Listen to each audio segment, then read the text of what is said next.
Thanks very much. It's great to be back in Hull. My family connections go back to the 1960s, actually. My old man was a dentist just around the corner on Spring Bank. He'd come from Nigeria to train, and he married my mum, who's from Newcastle. So a Nigerian and a Geordie. I grew up hardly knowing half of what they were saying to me, so it wasn't a great start in a career in the communication business. I've been... I guess the theme of my talk today is luck, really, because a big part of this game is about luck and making the right connections and then having a bit of good fortune along the way. I've been very lucky. When I look back at my career, I've been to 3 World Cups. I've been to 3 or 4 European Championships, the African Cup of Nations 5 or 6 times.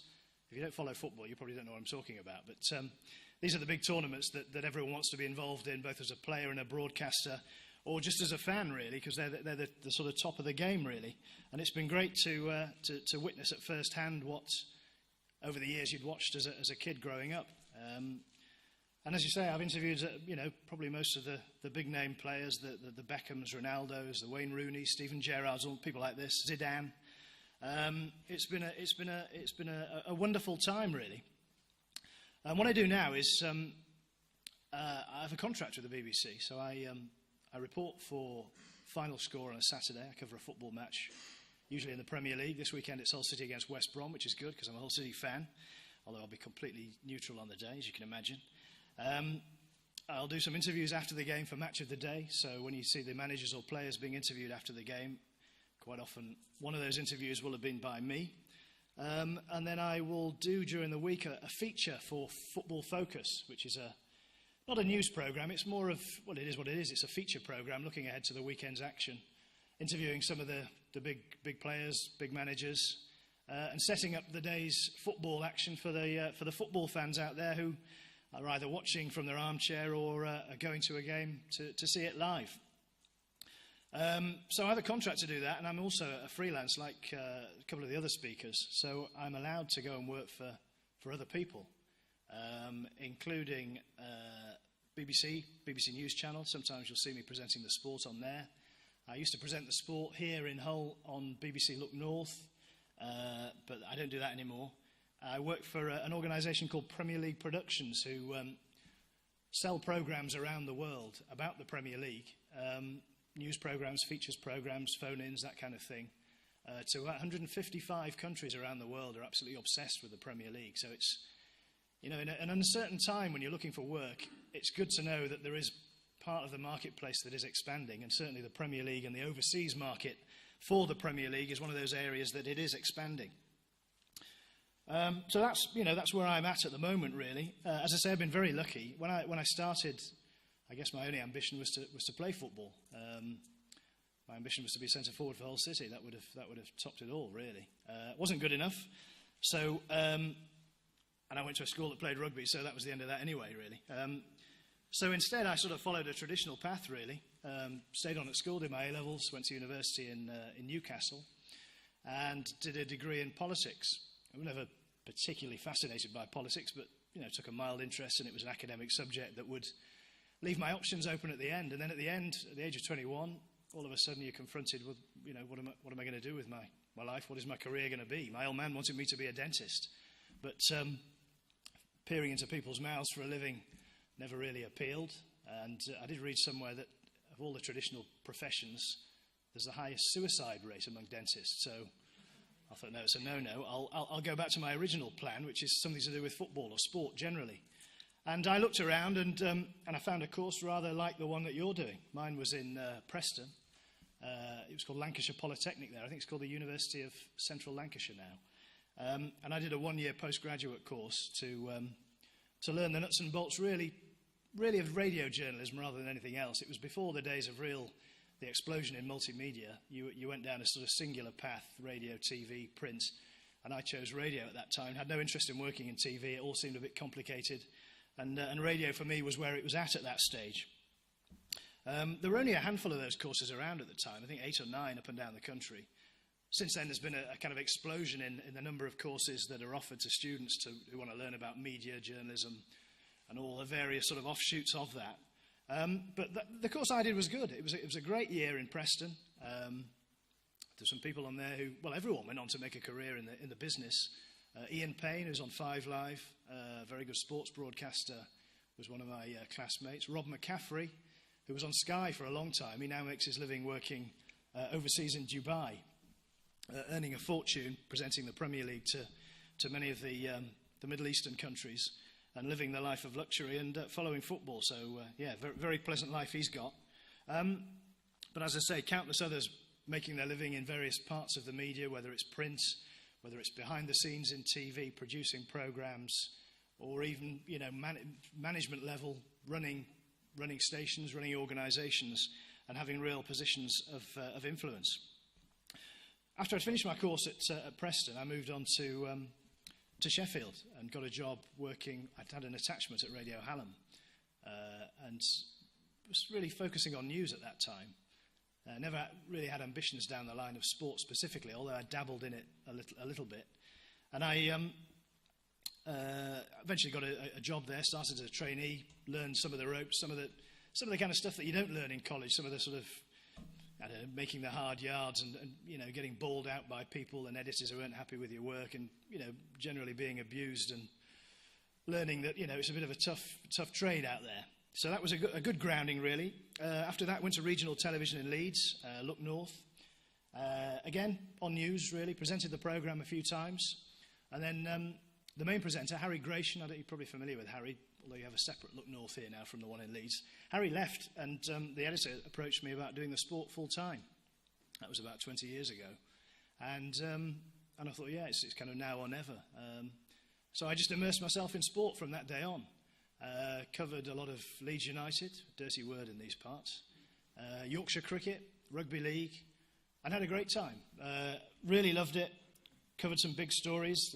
The Hillsborough disaster had happened during my time at Radio Hallam, but the fallout from that continued for years, still continues now, so there were plenty of stories about Hillsborough during my time in regional television in Leeds.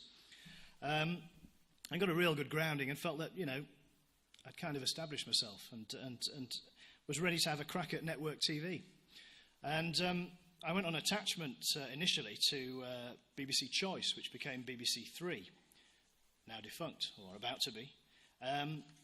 And from there, moved into being a bit of a pest and pestering the people who were in the mainstream kind of sport, covering the live games and doing Match of the Day and Football Focus and that kind of thing.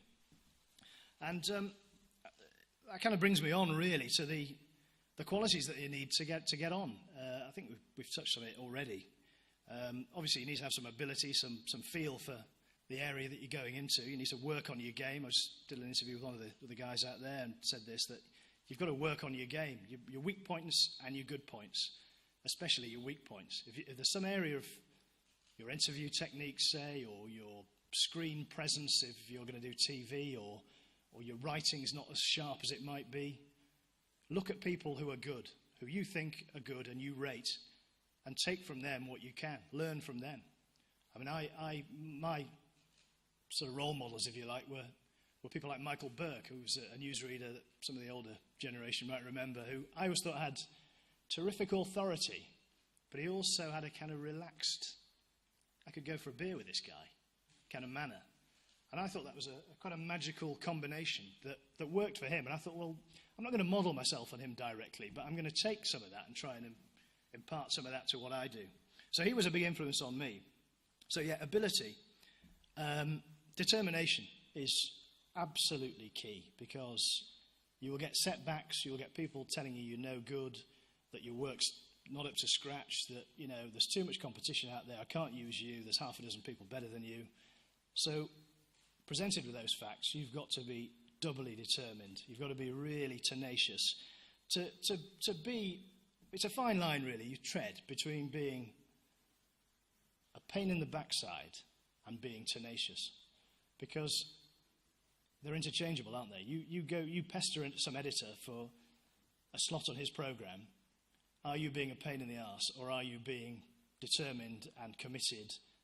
I think finally they'll go away and they'll say, this guy, this woman has got something about them, because they really want it and they keep coming back to me.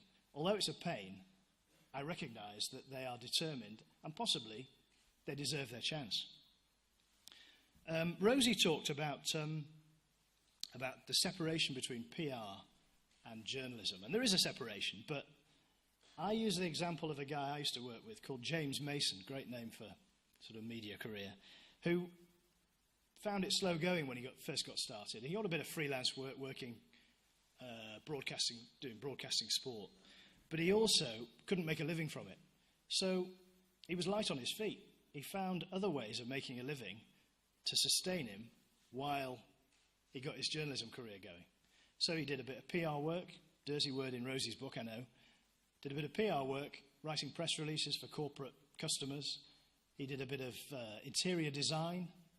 He did any job that would sustain him through that period where he had to make the breakthrough. And eventually he made the breakthrough, and he's now on 5 Live, and he works for BBC World, and he makes a decent living. So I think he's a very good example, especially in the modern age where there is so much competition. It's arguable whether there are more jobs or less, but the competition for jobs is very intense. So you have to be light on your feet. You have to think creatively of how I'm going to make my way through and get my breakthrough. And that's how James Mason did it. And, fair play to him. Some of the other speakers talked about the flack that you get. And in this day and age with Twitter, instant responses to your work, people aren't short of giving you their views on what you've done. I did a piece the other week at Sheffield United, and I'd just come back from holiday. So I was a bit more tanned than I am now. And I've always got quite a shiny head. And I made the mistake of looking on Twitter at what people had said about this piece with this interview with Nigel Clough, in which I had appeared several times in sort of cutaways and what have you. And this bloke said, "Your head looks like you belong on a zebra crossing." I thought, "You cheeky." But that's the least of it. I mean, some of the abuse is deeply personal. I wouldn't even repeat it here because it's just obscene. But you have to ride with it, and the temptation is always to look at, how's my piece gone down? How is it out there? I know, I feel it's all right. The editor of the program says it's all right. Some of my colleagues said they liked it, but how's it resonated out there? So the temptation is always to go on social network sites, to Google yourself or whatever. I know it's pathetic, but the temptation is there. And you go out, and sometimes the stuff that comes back, you really don't like what you see. On the positive side, I mean, you get some funny moments. I mean, I came back from the 2002 World Cup thinking I was the bee's knees. And I went almost straight away into the Commonwealth Games working in Manchester. And a guy came up to me and he said, "My wife's a big fan of yours. Can I have your autograph? I've seen you on the telly." And I'm thinking, yeah, I've arrived now. World Cup. So he gave me a piece of paper and a pen, and I scribbled down my name, Damian Johnson, BBC. And he looked at it and he said, "I thought you were George Alagaya." So that was a bit of a come down as well. There are big challenges ahead. I'm sure on the course that you're taught all the time that it's a tough world out there, and I've alluded to that already. Certainly in sport, there's more and more football on the telly, which creates opportunities, but there are cost pressures all the time to do it more cheaply. Sky pay £1 billion for the rights to the Premier League. So they've got to recoup that somehow. And they obviously recoup it by selling subscriptions, advertising. But they have to keep cost pressures down, which means they'll try and do the job of broadcasting the Premier League. They'll have to keep it up to a certain standard, but they'll try and do the job as cheaply as possible. So cost pressures all the time, which means a challenge for you, if that's where you want to go, to get into the industry. But the good thing is there is an appetite for football out there. I mean, I work for the Premier League channel that broadcasts overseas, and there is huge appetite out there. 155 countries take some of the programs I work on, from Africa, the Middle East, America, South America. So the appetite is there. So it's expanding in that sense. But the cost pressures mean, am I going to get a job? The other bugbear of a lot of people like me is the number of ex-players who come in and sort of start doing journalistic work as well as just being pundits or presenting. They go out and do interviews, and it's, for people like me who sort of time served, if you like, it's a little bit irritating. And sometimes a situation requires a journalist. It requires a journalist's eye. I mean, I go back to an example of the World Cup in 2010. In South Africa, the first African World Cup. And Nelson Mandela, whose World Cup it was in a sense, hadn't been seen in public during the tournament. His daughter or his granddaughter had died in the run-up to the tournament, so he was keeping a low profile. But the tournament was all about South Africa entering the mainstream. He's the symbol of South Africa. And in the final, before kick-off, Mandela and his wife appeared on the back of a golf cart and did a tour of the stadium. Soweto, the whole place went absolutely nuts. BBC Studios there, and it cried out for if you like, a journalistic comment from the studio along the lines of, here's Nelson Mandela, the symbol of South Africa's painful journey to freedom, for example. Something like that. And what we got was Alan Hansen saying, there's Mandela, one of the greats. So sometimes that journalistic tone is required, and it's not always forthcoming with these ex-players who, bring something to the table in their sort of punditry and expertise, but it irritates people like me that they take sort of journalistic work off us.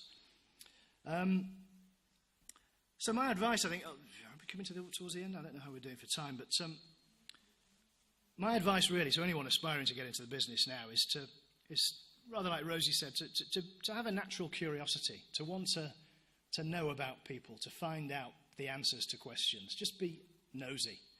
It's a big, big factor. In terms of what you're learning on the course, I know some of you have already got pathways into jobs, which is great. I would say if you're just starting on the course, suck everything up. Learn as much as you can. Come to events like this. That's a good sign that we've got a decent crowd here. And just learn and listen and be open-minded. Because what you learn here will serve you in good stead if you make a career. I still rely on advice that I was given back in my student days that served me well throughout my time in the business. And I'm sure the same will be true of what happens to you. Don't be afraid of badgering people like me. Write to editors.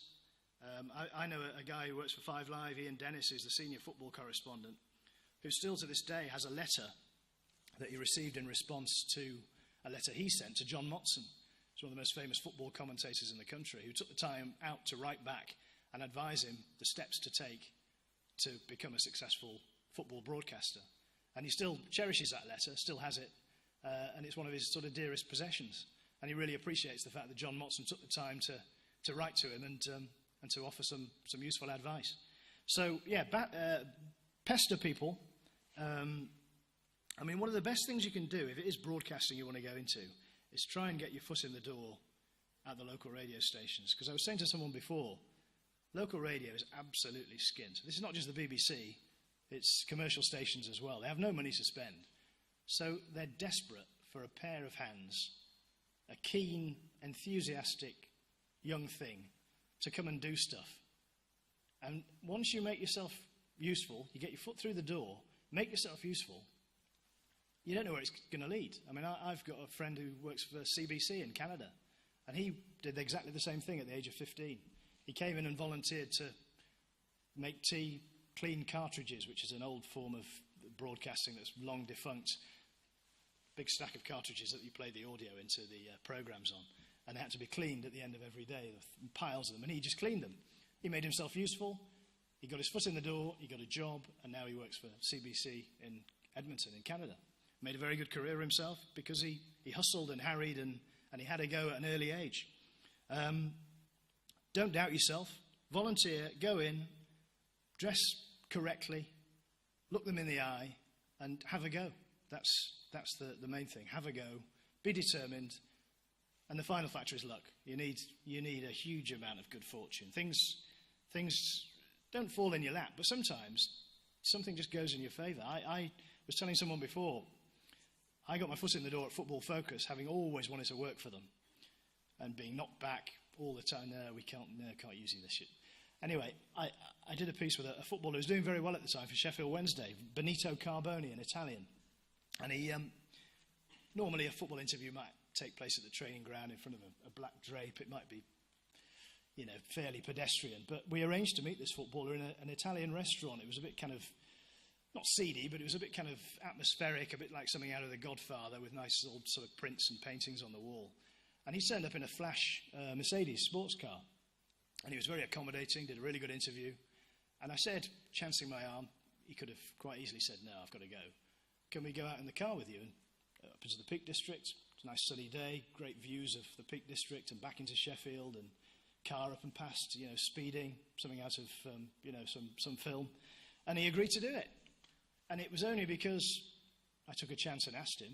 And I got lucky because he was in a good mood and had enjoyed the interview and had eaten a bit of pasta or something from this restaurant, that we got lucky. And it was a really successful piece of television. And on the back of it, they started using me all the time. I mean, equally, he could have turned around and said, I don't fancy it, I've got to go and pick the wife up or whatever. But he played ball that day, and I got lucky. So don't underestimate the value of luck. It's a big factor. That's kind of all I've got to say, really. If any questions, I'd be happy to take them. No one wants to work in football. There is a downside to it. Some footballers are a pain in the backside, but there you go. Yes, sir.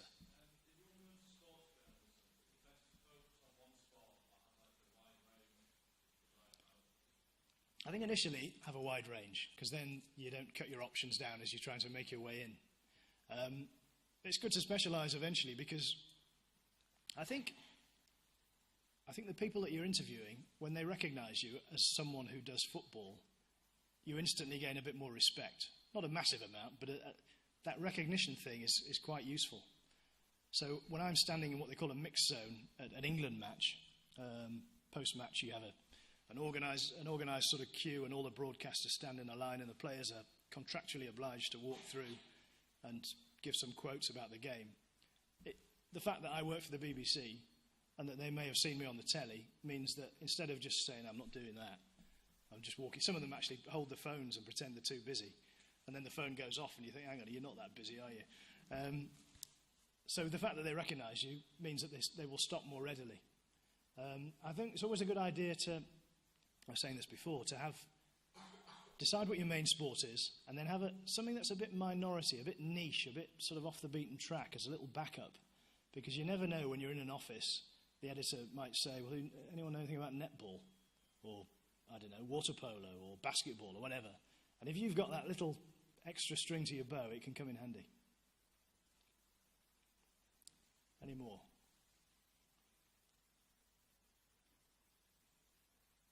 That's it.